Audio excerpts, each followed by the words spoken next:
overwhelmed. My wife was just given a Steinway as a gift from her mother when she passed away. Barbara, listen to that. Think what will happen if you start practicing.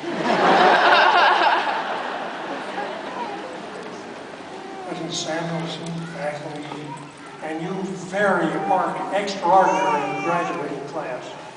How exciting the day is for each of you. How happy I am to be part of these graduation ceremonies. With 15 of us rotating this assignment, it is a special thrill to take my turn in offering you my sincere congratulations. From this view, I just marvel at the wonderful potential I see in this room and the magnificent opportunities that lie ahead of you. I want to initially direct my remarks to you wonderful parents who are here celebrating this great event.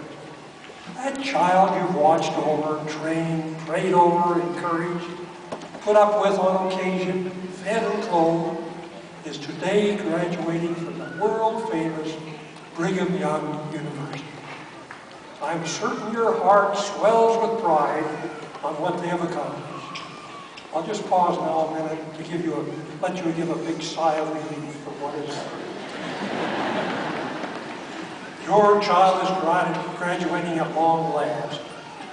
On this happy occasion, I'm reluctant to tell you that your counseling, teaching, and helping this child isn't over. Probably at no time in their lives, other than their early childhood, will they be more willing to listen to your counsel than now. They may be exiting from this campus, but they're now entering the school of real life. They are beginning a new phase in their lives, when the decisions are more difficult and will have such a bearing on their future. Decisions they are facing may include, will I continue my education and go on after an advanced degree? Should I accept this job offer or another? Will I get any job offers? Where will I make my home?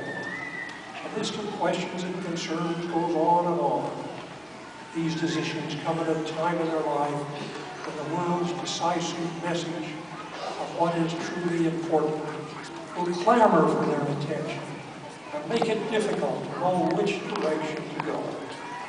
Parents, you must continue to give sound counsel to your children when it is requested, and sometimes even when it is not.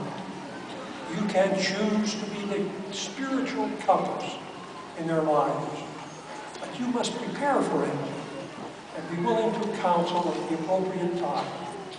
Your counsel should be inspiring and insightful, without judgment and equivocation, and be based on the value you hold dear as a follower of our Lord Jesus Christ.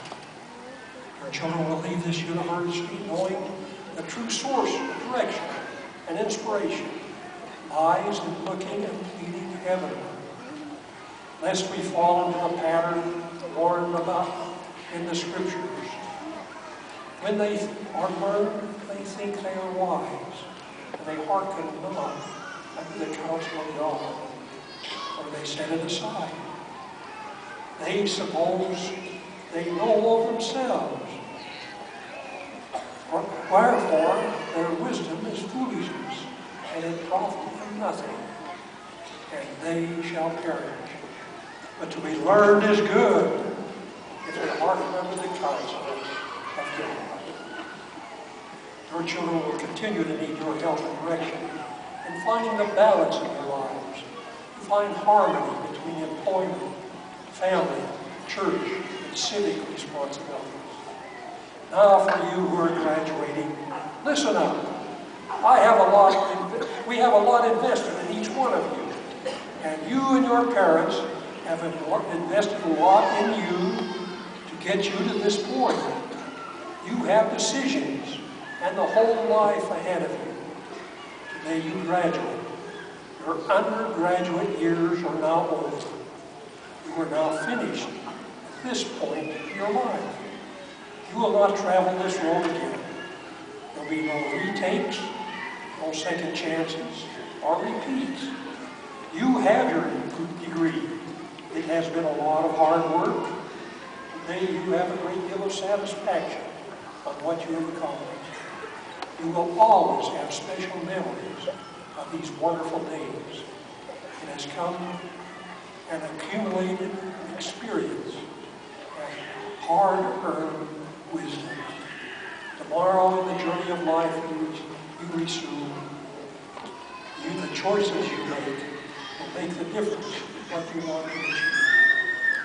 With all of these great decisions and challenges before you, I encourage you to seek and find balance in your future life. President Gordon B. Hinckley spoke about finding the proper balance when he said, "I want to plead with you to keep the balance in your lives. Do not become obsessed with what many call gospel hobby. A good meal always includes more than one course. You want to have great strength in your chosen field of expertise. But I warn you against making that your only interest. Beware of obsession. Beware of narrowness. Let your interests range over many good fields while working with growing strength in the field of your own profession." I remember an experience which my parents traditionally introduced to each of their children on their first birthday. Even though I cannot remember this event of my life, I've watched it repeated in the lives of my two brothers. And it has stuck by me, the insight I have gained through this little exercise. We have often referred to it in our family gatherings. It was just a simple demonstration. The whole family participated in it, and it consisted of the following. On their first birthday, my parents would sit their child in one corner of the room. Then they would set 4 items for the toddler to choose from: a baby bottle, a bank, a toy, and a Bible. We would all sit back and watch the toddler make his choices of these 4 items. Each item represented a different value each of us might have for the 4 basic needs in mortality.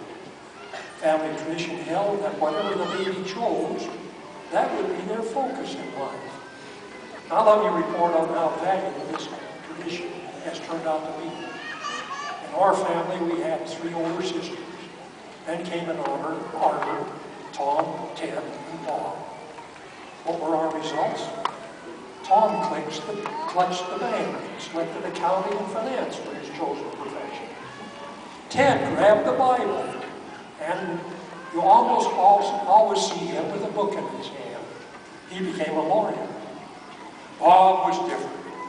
He crawled over to the 4 items, sat down on the Bible, then he picked up the baby bottle in one hand, held the toy in the other, and placed the bank between his knees. He was the balanced member of our family. He used his skills in negotiating parts contracts for Boeing Aviation. Now these 4 objectives are representative of different values each of us have. And you graduates have in your lives your priorities and how you might understand how to find balance throughout mortality. First, the bottle. The bottle represents good physical health and emotional strength. Dr. Joseph B. Worthman said, "Good physical and spiritual health can help us to stay on the straight and narrow way." President Ezra Taft Benson has said, "A condition of the physical body can affect the spirit." That is why the Lord gave us the word of wisdom. He also said that we should retire to our beds early and arise early. That we should not run faster than we have strength. And that we should use moderation in all things. A good physical examination periodically is a safeguard that may spot problems that could be remedied. Rest and physical exercise are essential, and a walk in the fresh air can refresh the spirit. Also, recreation is part of our religion, and a change of pace is necessary. And even it's anticipated, can lift our spirits.